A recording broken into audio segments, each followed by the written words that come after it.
नमस्कार, hot topic में आपका स्वागत है। मैं हूं अखिलेश शर्मा।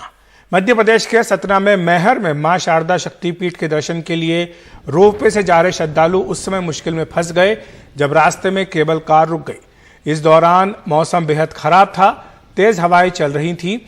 मौसम विभाग के अलर्ट के बावजूद रोपवे को बंद नहीं किया गया और इसके बाद पर्यटक बीच में तेज हवा में फंस गए। सामने आई वीडियो में कई केबल कार को बीच में फंसा हुआ देखा जा सकता है। बाद में ट्रॉली में फंसे लोगों का रेस्क्यू किया गया। बताया जा रहा है कि 25 से ज्यादा लोग रोपवे में फंसे हुए थे और आप इन तस्वीरों में देख सकते हैं किस तरह से तेज हवा के चलते जो ट्रॉली है ये सारी हिल रही हैं और इससे लोग जो है वो काफी दहशत में आ गए थे। आपको याद दिला दें कि कुछ दिनों पहले ही झारखंड में एक बड़ा हादसा रोपवे का हो चुका है और उसके बाद केंद्र सरकार ने अपनी ओर से सभी राज्य सरकारों को एहतियात बरतने के लिए कहा था। साथ ही ये भी कहा था कि सभी रोपवे ट्रॉलीज का, रोपवे सिस्टम का ऑडिट कराया जाए सुरक्षा को लेकर, और इसकी सुरक्षा को लेकर खास इंतजाम बरतने की नसीहत भी केंद्र सरकार की ओर से सभी राज्य सरकारों को दी गई थी। इसके बावजूद, मौसम खराब होने के बावजूद भी, चेतावनी देने के बावजूद भी इस रोपवे को बंद नहीं किया गया। और आप देख सकते हैं किस तरह से तेज हवा में ये जो ट्रॉलीज हैं ये हिल रही हैं और इसके बाद लोग जो है वो काफी दहशत में आ गए। हालांकि बाद में सबको सुरक्षित उतार लिया गया है।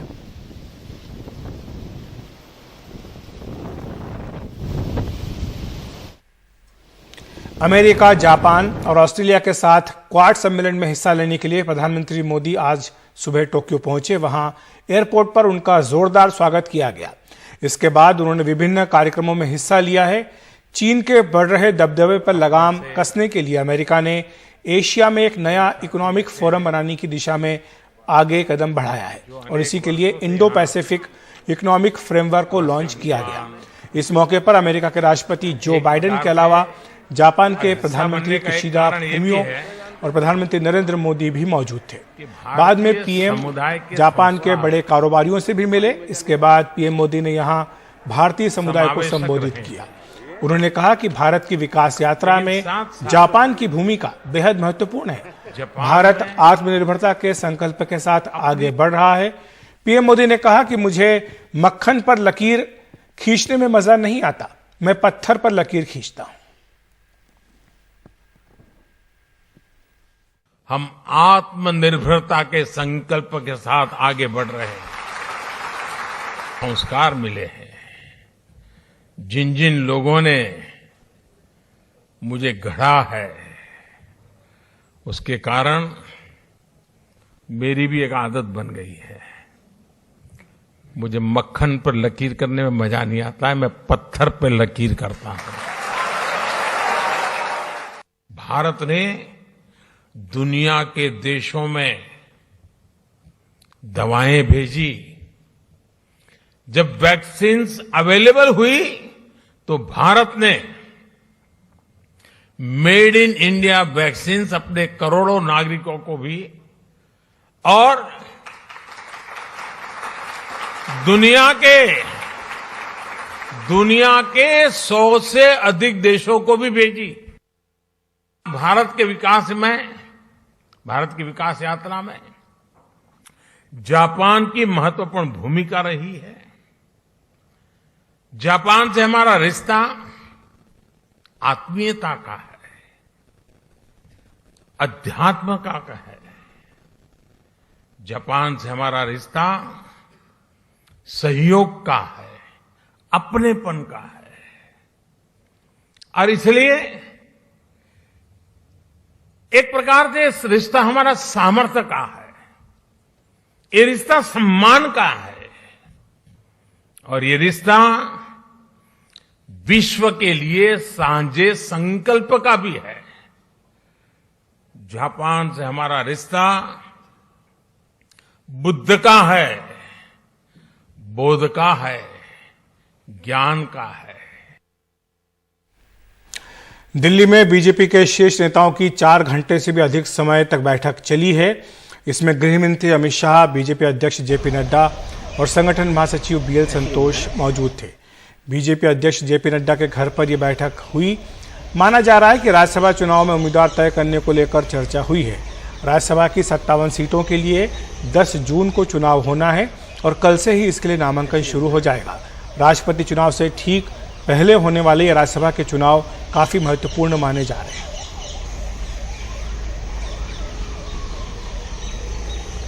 बिहार में मुख्यमंत्री नीतीश कुमार ने अब जातिगत जनगणना के मुद्दे और अपने साथ सत्ता में वरिष्ठ सहयोगी भाजपा को भाग लेने का स्टैंड का और अब अधिक इंतजार न करने का फैसला किया है और सभी दलों के नेताओं के साथ इस बैठक की तिथि को लेकर विचार विमर्श भी शुरू कर दिया है। नीतीश कुमार ने आज कहा कि उसके बाद कैबिनेट में इसका प्रस्ताव लाया जाएगा। जातिगत जनगणना को लेकर नीतीश कुमार सहयोगी भाजपा की इंतजार कराओ नीति से दूर हटते दिख रहे हैं।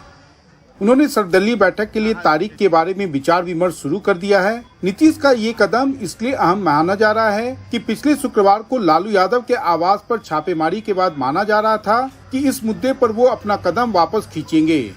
कि बिहार विधानसभा ने 2 बार इसको पारित किया है। इस बार सभी पार्टियों की बैठक करके और तब इसका निर्णय लेकर के कैबिनेट के माध्यम से इसको स्वीकृत करके इस पर काम शुरू किया जाएगा। वहीं बीजेपी इस मुद्दे पर नीतीश के कदमों से साफ परेशान दिखी। उसे उम्मीद नहीं थी कि नीतीश सीबीआई छापे पर ऐसी ठंडी प्रतिक्रिया देंगे और जातिगत जनगणना पर इतना जल्दी अगला कदम उठाएंगे।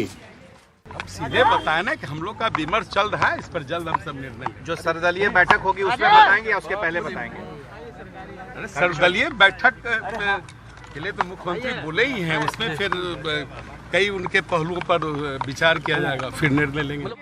वहीं लालू का राष्ट्रीय जनता दल नीतीश के कदम से खुश नजर आया। तारीख जो तय की जा रही है इसका हम स्वागत करते हैं। हम उम्मीद करते हैं कि जिन पार्टियों ने सर्वदलीय बैठक में जातीय जनगणना का समर्थन किया था वो सभी पार्टियां इसमें शामिल होंगी, भारतीय जनता पार्टी सहित, और सब पूर्व के भांति इसका समर्थन करेंगे। जातिगत जनगणना पर नीतीश कुमार का आज का स्टैंड निश्चित रूप से भाजपा के नेताओं को रास नहीं आया होगा, लेकिन जनता दल यूनाइटेड के नेताओं का कहना है कि सत्ता में सहयोगी बनकर पिछले 5 वर्षों के दौरान भाजपा ने उनका जितना राजनीतिक नुकसान पहुंचाया है, वैसे धीरे धीरे उनका धैर्य अब एक तरह से खत्म होता जा रहा है। पटना से कैमरामैन हबीब अली के साथ मनीष कुमार, एनडीटीवी इंडिया के लिए। ज्ञानवापी परिसर विवाद मामले में आज वाराणसी की जिला अदालत ने सुनवाई की। कल वो इस पर फैसला सुनाएगी कि ये पूरा मामला किस तरह से सुना जाए। सुप्रीम कोर्ट के आदेश के बाद ये सुनवाई हो रही है। दरअसल जिला अदालत के सामने कई याचिकाएं लंबित हैं। एक याचिका 5 महिलाओं की है जिनका कहना है कि उन्हें मस्जिद के भीतर श्रृंगार गौरी की हर रोज पूजा करने की इजाजत दी जाए। इस याचिका को रद्द करने की मांग मुस्लिम पक्ष ने की है। वो 1991 के पूजा स्थल कानून का हवाला दे रहा है। सुप्रीम कोर्ट ने कहा है कि पहले यही तय हो कि इस कानून के तहत सुनवाई होनी भी चाहिए या नहीं।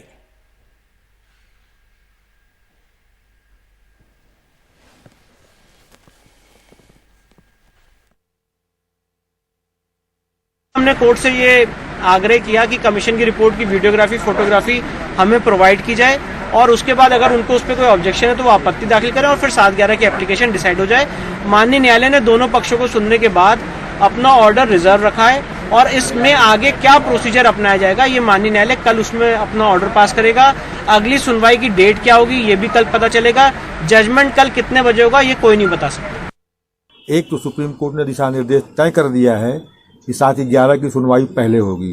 दूसरा, 7/11 की सुनवाई करने के लिए किसी कमीशन रिपोर्ट, किसी साक्ष्य या किसी सबूत की कोई आवश्यकता नहीं है। इस पर मैंने 2 सुप्रीम कोर्ट के व्यू भी दिए हैं और 7/11 के लिए जो उनका प्लेंट है, दावा जिसे आप कहते हैं, वाद पत्र, केवल उसी को पढ़ा जाता है और उसी के पढ़ने से ही ये तय होगा ये मुकदमा चलने लायक है या नहीं। कल की तारीख इस पर नियत की गई है, तारीख ऑर्डर की, तो कल के आदेश से ये तय होगा कि कौन सी तारीख जज साहब नियत करते हैं सुनवाई के लिए।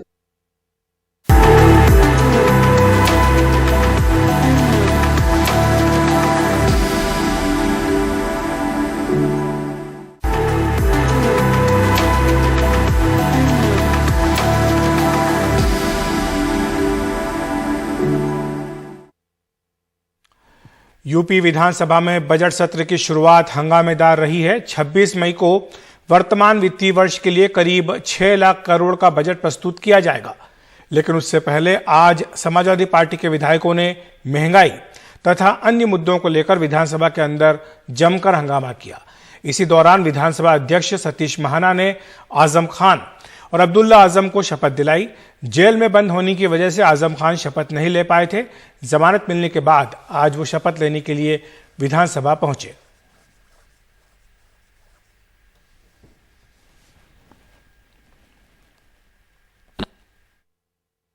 आज जो प्रदर्शन उन्होंने सदन के अंदर किया है वह अशोभनीय है और मैं यह मानता हूं कि समाजवादी पार्टी को जिस प्रकार से जनता ने लगातार 2014 से नकारने का काम किया है, आगे भी पूरी तरह से उनको नकारेगी, उनको पछाड़ेगी, उनको अलग थलग करने का काम करेगी। अगर एक विपक्ष की भूमिका में हुआ अपने दायित्व का निर्वाह करने आवे तो मुझे लगता है कि जनता को भी अच्छा लगेगा। हॉट टॉपिक में इतना ही। नमस्कार।